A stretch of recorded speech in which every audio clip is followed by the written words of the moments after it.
Hey, it's the Chief Bonding with board games and RPGs, and we are going to develop a character in kind of a setting, I guess, for the brand new Free League Blade Runner, the role-playing game. So, just came in the other day.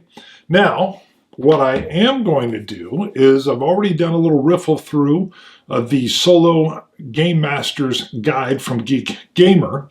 And I found it has a perfect section for this because I've seen the original Blade Runner several times. The brand new Blade Runner movie, 2049. I've also seen that, I think, twice. It is long, but very good. So I have a good understanding of the setting, and the rules for Blade Runner follow along with that Mutant Zero or the Twilight 2000 game, which I just did a solo run of 35 episodes of. Not saying it's identical to those rule sets, but it's borrowing from those as well. So I'm familiar with the rule set section. But let me reference an area of Geek Gamer's book here, which talks about how you tackle a big rule set. And the idea first is that you don't start with character creation. You pick up the book and you just kind of flip through and see what grabs your attention. Now, in particular, she talks about look for anomalies. And in the book, there's a very nice, and it does tie in, of course, with the movies, that one of the big anomalies is there's two types of life, basically. Those that live above 100 floors and above, they're uber rich, super rich, or corporate people. And then those below that live, sometimes in hallways or hand to mouth. And so you have that clear separation and that idea of the two different halves. Now, that's an anomaly in the game, but I definitely like the idea. Something sparked with me when I was reading through Blade Runner that I wanted to emphasize that a little bit more. So I kind of knew that as I was looking through. I thought, interesting anomaly right off the bat. Now, the second part I really like is let the seed of a big idea germinate from the specifics of what you read. Page 65.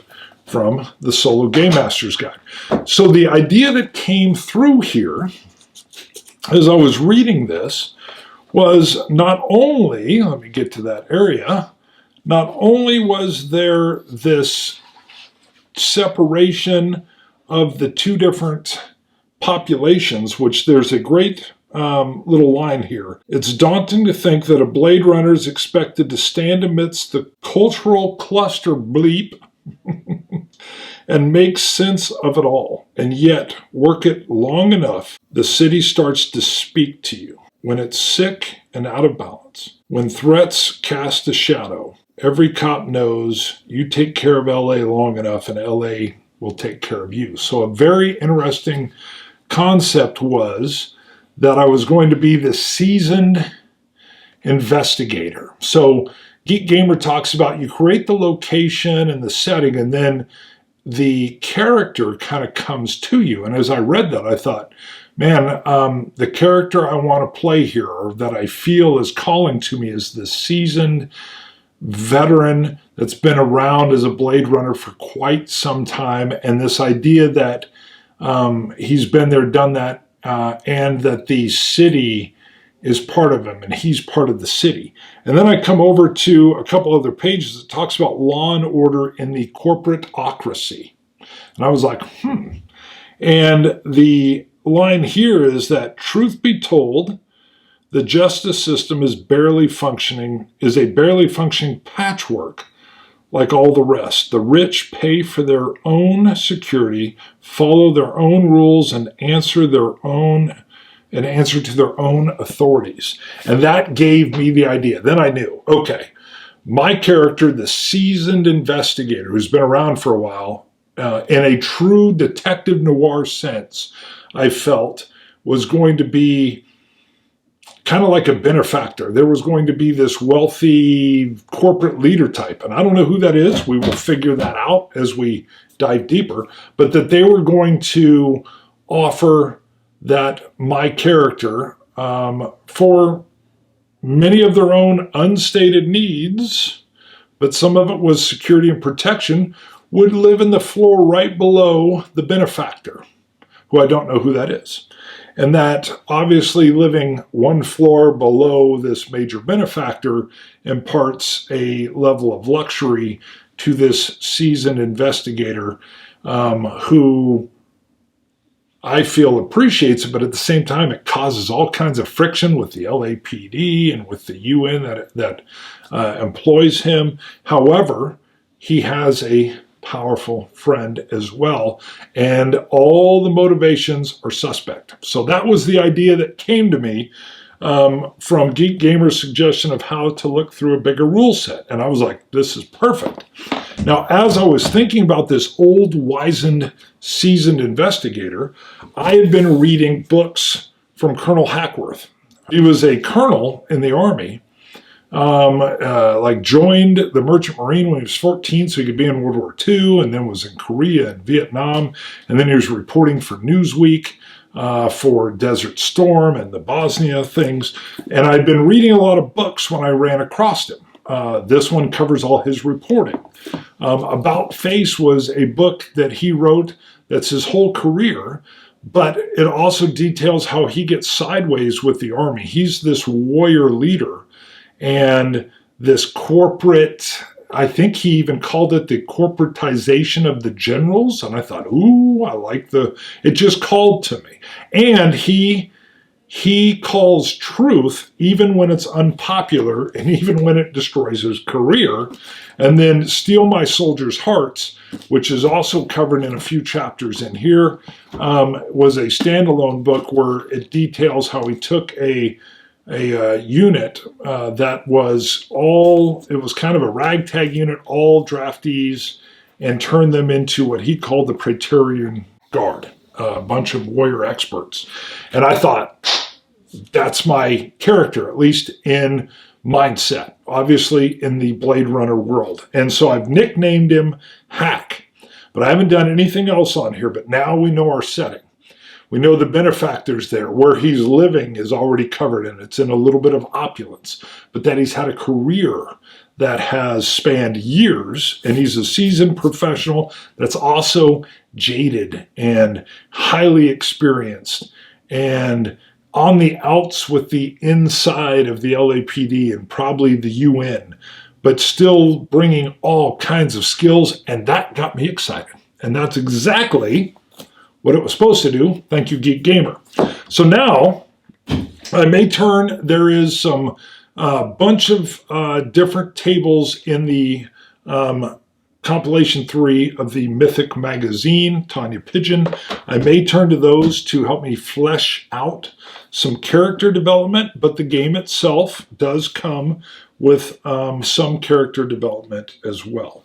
So the first thing is, as we look, we go to page 28, and again, I'll be popping some of these up onto the screen so you can see what I'm talking about. This is Years on the Force.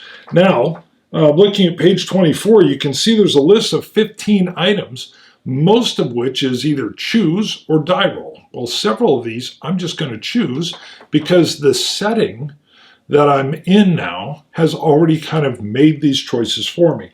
So the description of my character is going to be an old timer. That means he's been on the department 16 plus years, and that he's only going to pick up a +1 attribute. He's getting older, but he's going to have a +14 skills. So we'll get to those in a second. We're going to follow that in here in the book. He's also going to have 3 specialties he'll be able to choose, and he'll start with a random D10 promotion points, all of which is in this sheet that I've printed off from Free League. So knowing that he's an old timer, I will reference back to that, but we're going to go to a memory table. Now there's an interesting thing on this memory table. It's a 6-sided die, but number 6 is just a few weeks ago.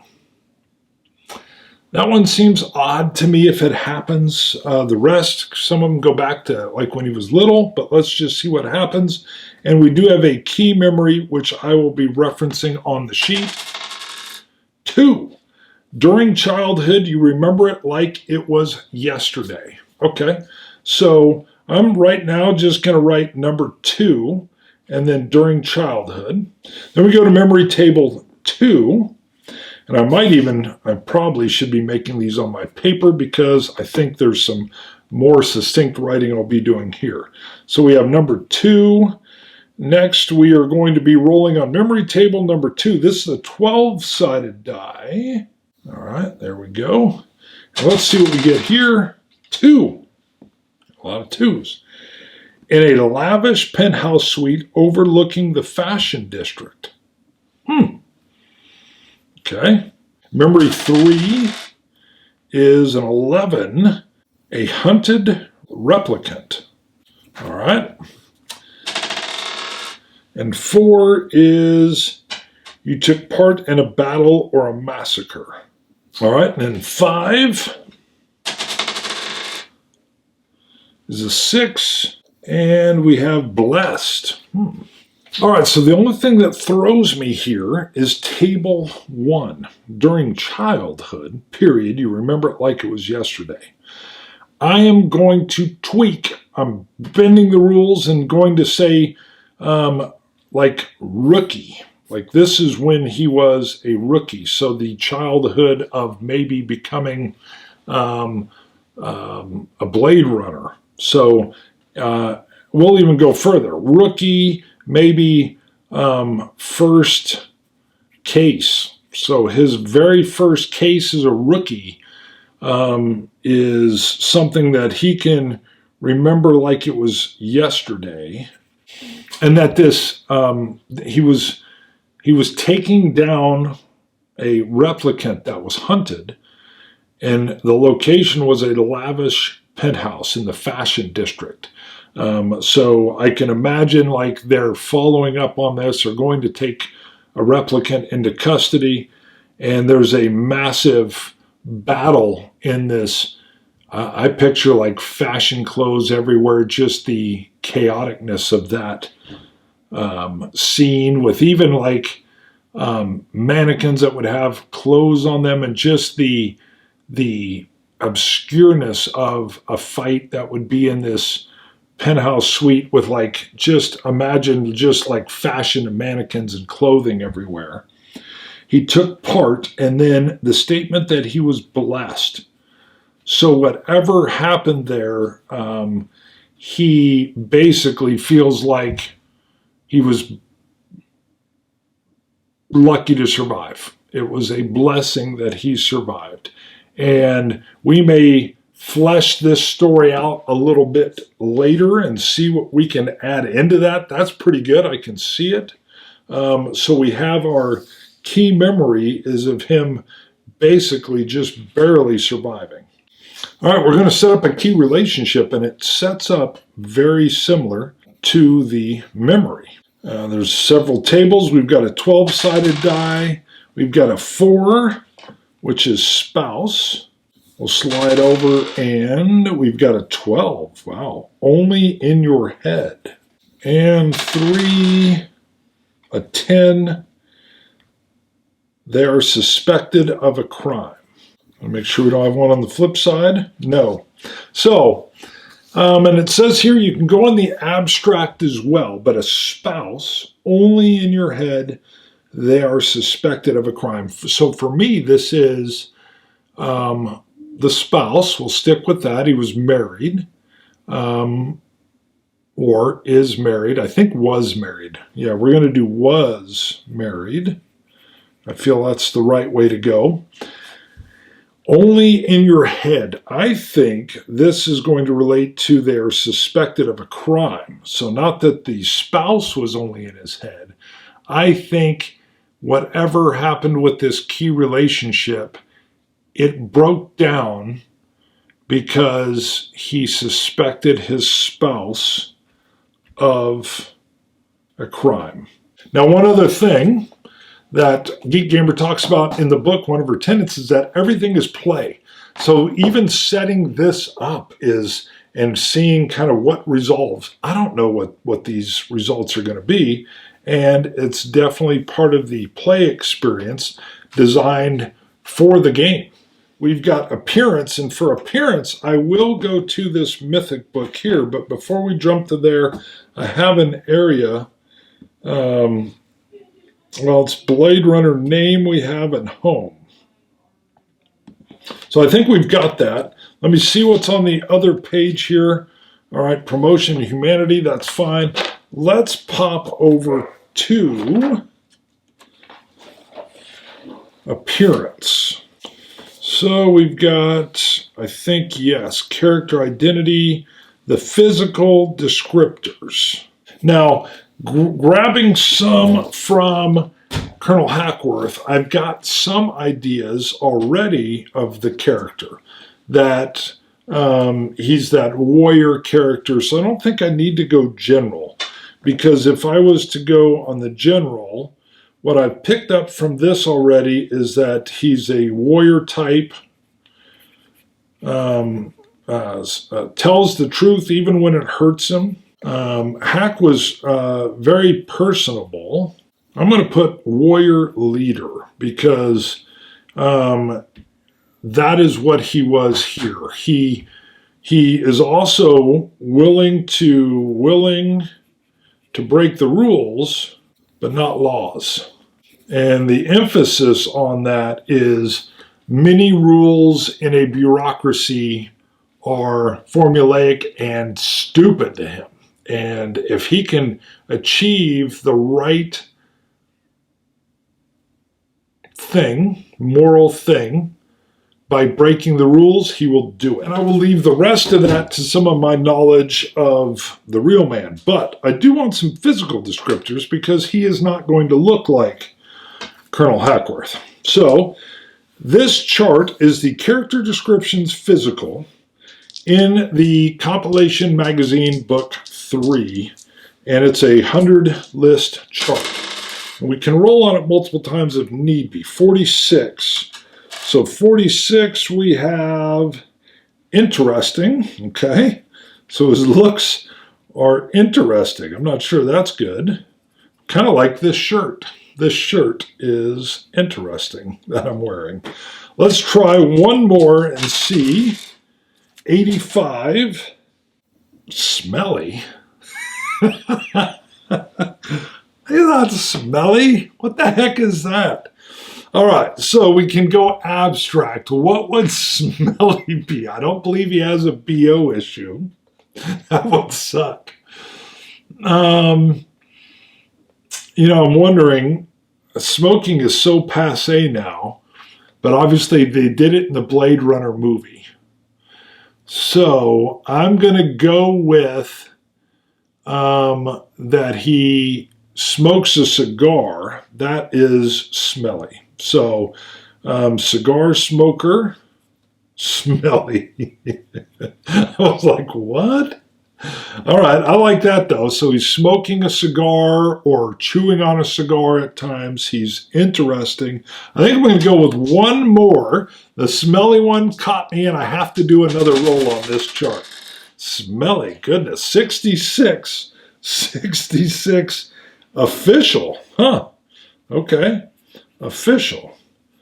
Well, that kind of goes along with the idea that he follows the rules. I mean, he's not one that just or follows the laws, but he won't follow stupid rules. So I like that. I'm going to put official in quotes, follows the law. I like that. For descriptors, interesting, I guess we'll have to work back with. I kind of referenced my shirt as interesting. I think he's going to be an interesting dresser. So I would imagine a nicer, he's wearing nicer clothes, kind of like, oh, I'm forgetting the guy that did the origami in the very first movie. He was a very snappy dresser. And I'm not saying he's dressing like him, but that he's also very much into his appearance. Now, another aspect of this game is you pick the type of investigator you are, the type of Blade Runner you are. And they have several. Analyst, City Speaker, a Doxy, which I don't necessarily know exactly what that is. And when I looked through these, Enforcer first jumped out, but it's kind of like more of a hand-to-hand combat expert. And I'm like, no, that doesn't fit.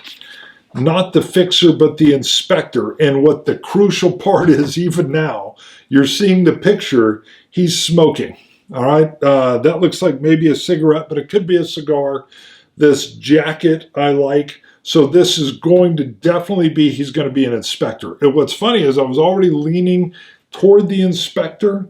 The only thing that throws me a little bit is his key attribute is agility. We're dumping that. We're going to move that around a little bit. We're going to play with that. But we've got his key skills or firearms, observation, connections. I love that. That fits totally with his skill set. His Chin Yin, okay, D6, which was D6 plus 2, if I remember right. So let's do some of this. Yeah, D6 plus 2. Let's do his Chin Yin, 5, 6, 7. So he's going to have 7 Chin Yin. Let's get that out of the way. I'm going to slide the agility skill over to intelligence. He does have a firearms skill. He has observation, which is under that intelligence. And he has connections, which is under his empathy. We've handled the appearance. His specialty would be either hardened, married to the job, or smokes. Well, we already have smokes. I don't know why that would be his specialty, but smokes is just fine. We'll go with smokes. That doesn't seem like it would be that good. I think I'd prefer to take hardened, but that's fine. So, list here, some different things we could have under appearance. You know, we've already got that he is a snazzy dresser. Now, off screen, what I will do is figure out his other attributes and skills. And then I get D10 for promotion points. I'm going to be real honest. My guy could care less about promotions. All right. 6. So he's going to have 6 promotion points. All right, so I'd saved my notes that I'd been using while I was filming, and then came in with the sheet that I'll go over a little bit, because you can see from the text, I had the ability to kind of, paint the story a little bit. So under the key memory, I'll just paraphrase. Basically, his key memory was that as a rookie, his very first case, they're trying to track down a Nexus 6 or multiple Nexus 6s. Fashion District, penthouse, they go in. His team is wiped out. He survives, and he considers himself blessed. He's the sole survivor. Under his key relationship, I have that years ago, Hack's spouse was suspected of a crime, and she disappeared. And in this description, he doesn't know if she's been killed or has she run away. He refuses to change his status. He still considers himself married. So that part that it's all in his mind is that people have basically been telling him to move on for some time, but he's still married. He knows she may be gone, killed, but he's dealing with kind of the rumors that surround this as well. Now, an interesting tag was I had to come up with a signature item, and I rolled for it, and it was tombstone. I was like, what the heck, a tombstone?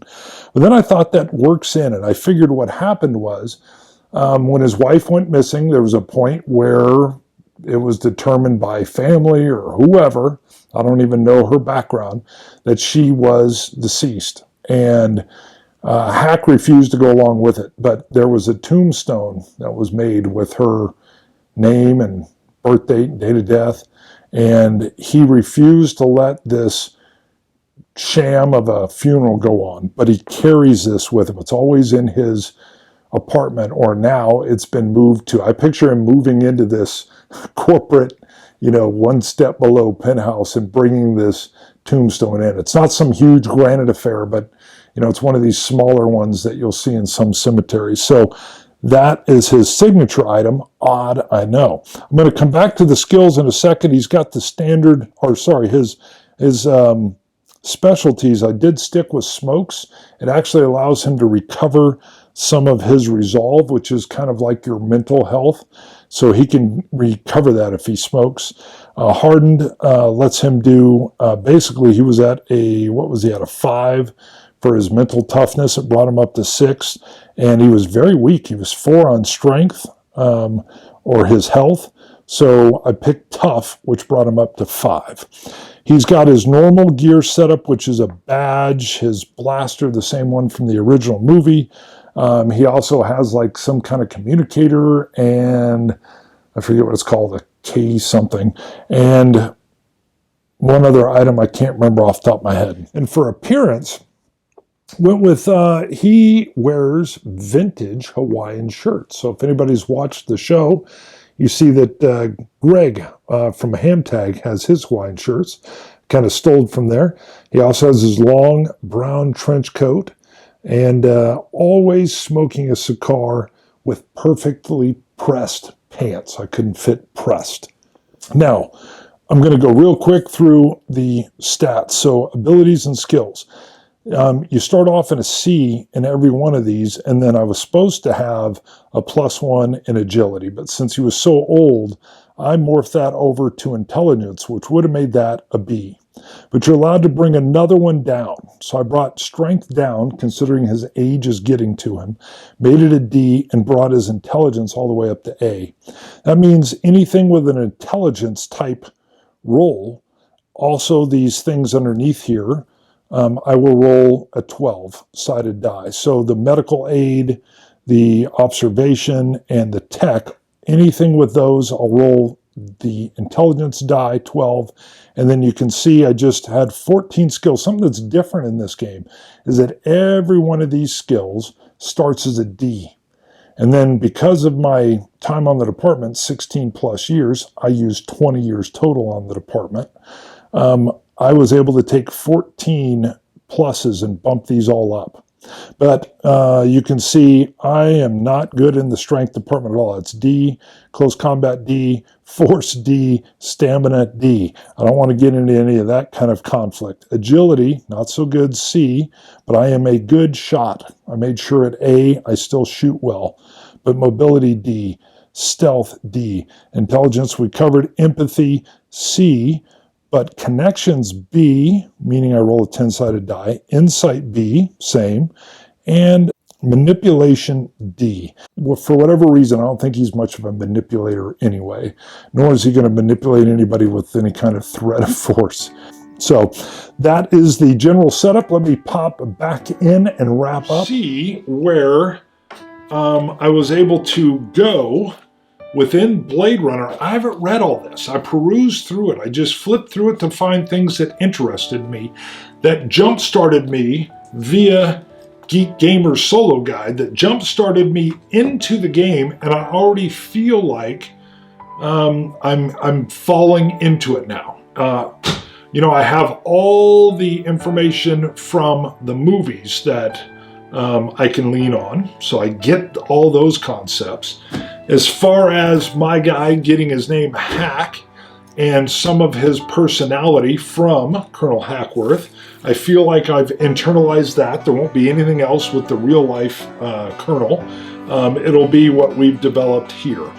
But hopefully that gives you an idea of Blade Runner dropping into the situation and how I'm using Geek Gamer's book to make that fun, simple, and easy. Not to mention some of the stuff I got descriptor-wise from Mythic Compilation. For all this, you can look down in the description below. It's Chief Bonding with Board Games. Please don't forget to like and subscribe, give it a thumb, and I do lives often. Hit that bell if you want to get notifications when I go live, or you can just watch them after they post and the live show's over.